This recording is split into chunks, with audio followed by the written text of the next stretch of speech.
ओम श्री गणेशाय नमः। मित्रों, मैं राघव राम मिश्रा आप लोगों का अपने इस YouTube चैनल आप और आपका भविष्य कार्यक्रम में एक बार पुनः स्वागत करता हूं। आज हम बात करने वाले हैं धनु राशि के लोगों के जीवन में अभी राहु का जो राशि परिवर्तन होने वाला है उसका क्या प्रभाव पड़ेगा। अभी 18 मई 2025 से राहु मीन राशि से वक्री होकर कुंभ राशि में आएंगे और ये 5 दिसंबर 2026 तक रहेंगे। अब चूंकि धनु राशि का जो राशि परिवर्तन धनु राशि के लोगों के पे होगा, राहु के बारे में एक चीज आप ये मान कर चलिए कि राहु जहां बैठता है इस घर को भी खराब करता है, जहां जहां देखता है वहां वहां ये अपना प्रभाव डालता है। इसके प्रभाव कम, कुप्रभाव ज्यादा होते हैं क्योंकि राहु का ज्यादा शुभ प्रभाव नहीं माना जाता है। राहु ग्रह एक बहुरूपीय ग्रह है। आप लोग जानते होंगे राहु का जन्म समुद्र मंथन के बाद जब भगवान मोहिनी के द्वारा अमृत वितरण हो रहा था तो राहु ने रूप बदलकर देवताओं के मध्य बैठकर देवताओं का रूप धारण करके और अमृत पान कर लिया था। और इसी समय भगवान विष्णु ने सुदर्शन चक्र से राहु के 2 खंड किए थे। तो जो राहु का सिर है वो राहु है और उसका जो धड़ है वो केतु है और ये हमेशा आमने सामने ही रहते हैं। आप देखोगे कि राहु और केतु हमेशा एक तो वक्री चलते हैं, वक्री मतलब हमेशा ये उल्टा चलते हैं। दूसरा ये छाया ग्रह हैं। ये इनकी छाया में, इनकी जड़ में जो भी ग्रह आ जाता है ये उसको प्रभावित किए बिना नहीं रहते हैं। यही कारण है कि सूर्य और चंद्र का जब राहु का ग्रहण लगता है तो जो ग्रहों का राजा सूर्य भी इनसे प्रभावित होता है। तो दूसरे अन्य ग्रहों के बारे में क्या कहा जाए। अब चूंकि धनु राशि के तीसरे घर में राहु बैठेगा, राहु के तीसरे घर में बैठने से आपके भाई बहनों के साथ आपको अपने संबंध मधुर रखने चाहिए। भाई बहनों की बुराई कदापि नहीं करनी चाहिए। जितना भी हो सके आपके भाई लोग आपकी हो सकता है कुछ कटु वचन बोल भी दें, लेकिन उनकी बातों का आपको बुरा नहीं मानना चाहिए और दूसरे के द्वारा उत्तेजित करने पर अपने भाइयों का बिल्कुल बुराई नहीं करनी चाहिए। राहु चूंकि उपद्रव करवाता है लेकिन यह खुद नहीं, यह आपको विचलित करेगा, आपके द्वारा अत्यधिक क्रोध दिलाएगा, आपको चिड़चिड़ा बना सकता है। इसलिए आप भाई के मामले में सावधान रहें। यह स्थान आपके पराक्रम का स्थान है।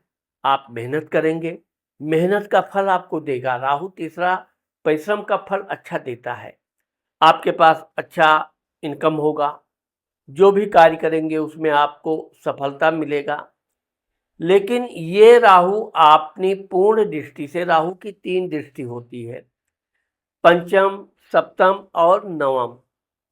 नवम और पंचम दृष्टि इसकी पूर्ण दृष्टि होती है। यहाँ ये अपना पूरा प्रभाव डालता ही है।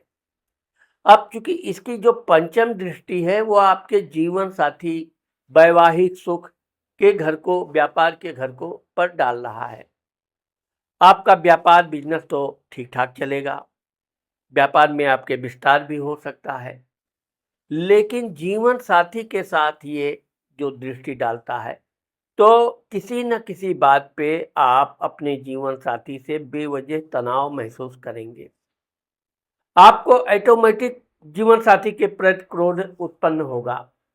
छोटी छोटी बातों पे आप अत्यधिक उत्तेजित हो जाएंगे।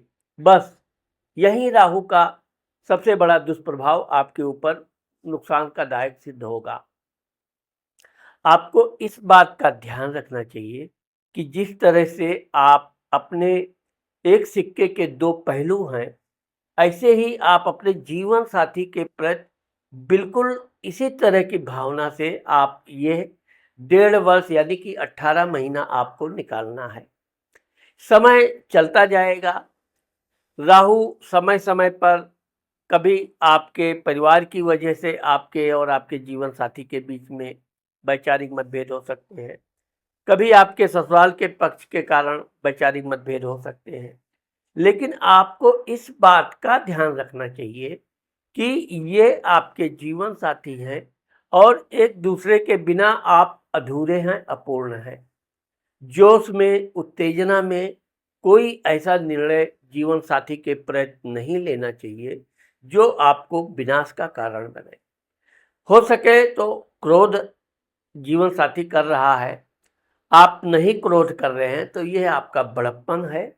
आप जितना धैर्य का परिचय देंगे उतना आगे चलकर यह आपके लिए बहुत लाभदायक होगा। आपका जीवन साथी आपका मुरीद हो जाएगा कि उसने आपको उत्तेजित करने का प्रयास किया, क्रोध दिलाने का प्रयास किया, फिर भी आप अपने संयम से आपने क्रोध नहीं किया। तो इसका परिणाम ये होगा कि भविष्य में आपको अपने जीवन साथी से जब भी किसी तरह की सहायता की जरूरत पड़ेगी, वो आपसे भी कहीं ज़्यादा आपकी सहायता करने में तत्पर रहेगी। दूसरी चीज, व्यापार बिजनेस में आपको पूरा ध्यान लगाना चाहिए। अगर आप नौकरी कर रहे हैं तो आपको अपने काम के प्रति सचेत रहना चाहिए। समय से ऑफिस जाना, अपना काम करना और ऑफिस का टेंशन घर के अंदर नहीं लाना। ऑफिस से निकले, टेंशन फिनिश। आप घर में आइए, अपने घर में जीवन साथी, परिवार, बच्चों के साथ मिलके उनके बीच आनंद लीजिए। फिर ऑफिस का काम ऑफिस में, वहाँ की जिम्मेदारी वहाँ पर। ये चीज आप करेंगे तो आपके जीवन में ये बहुत लाभदायक सिद्ध होगा। ये जो आपका राहु तीसरे बैठ के आपके भाग्य स्थान को, धर्म स्थान को देख रहा है, आपको पूजा पाठ करने से थोड़ा मन विचलित कराएगा। कुछ ऐसे भी लोग मिल जाएंगे जो पूजा पाठ के विरोध में आपको सलाह देना चालू कर देंगे। आप उनकी बातों को कदापि ध्यान मत दीजिए। तीर्थ यात्रा जाने में भी कुछ लोग तरह तरह का ऐसी बातें करेंगे कि आपका मन विचलित हो जाए। आप तीर्थ यात्रा करने जब निकलते हैं तो आप तीर्थ यात्रा करते हैं, आपकी मांगी हुई मुराद प्रार्थना पूर्ण होती है, मनोरंजन होता है, घूमने टहलने का एक अलग से ही आनंद आता है। बच्चों के साथ एक धार्मिक स्थल पे भगवान की मूर्ति मंदिर में जाके आप अपने किसी भी तीर्थ स्थल पे जाते हैं तो उसका जो आनंद है, खुशी है, वो आप व्यक्त नहीं कर सकते। वो अंदर से ही आपकी खुशियाँ कई गुना बढ़ जाती हैं। तो अगर इसमें कोई आपको विचलित करने का प्रयास करे, कोई इसमें गलत बात समझाने का प्रयास करे, आप उसकी बातों को सुनना ही पाप समझिए। उसकी बातों की तरफ ध्यान देने की तो कोई बात आनी ही नहीं चाहिए।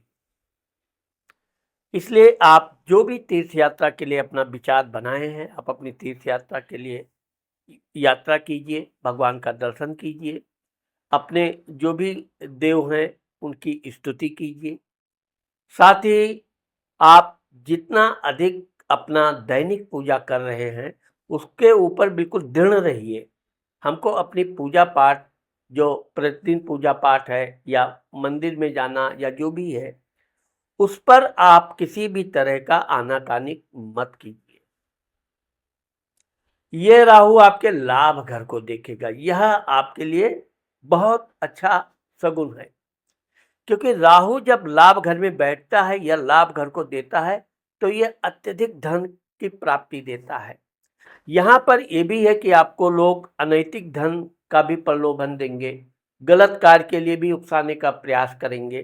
पहली बात तो आप ज़्यादा लालच बुरी बला, इस बात का ध्यान रखिए।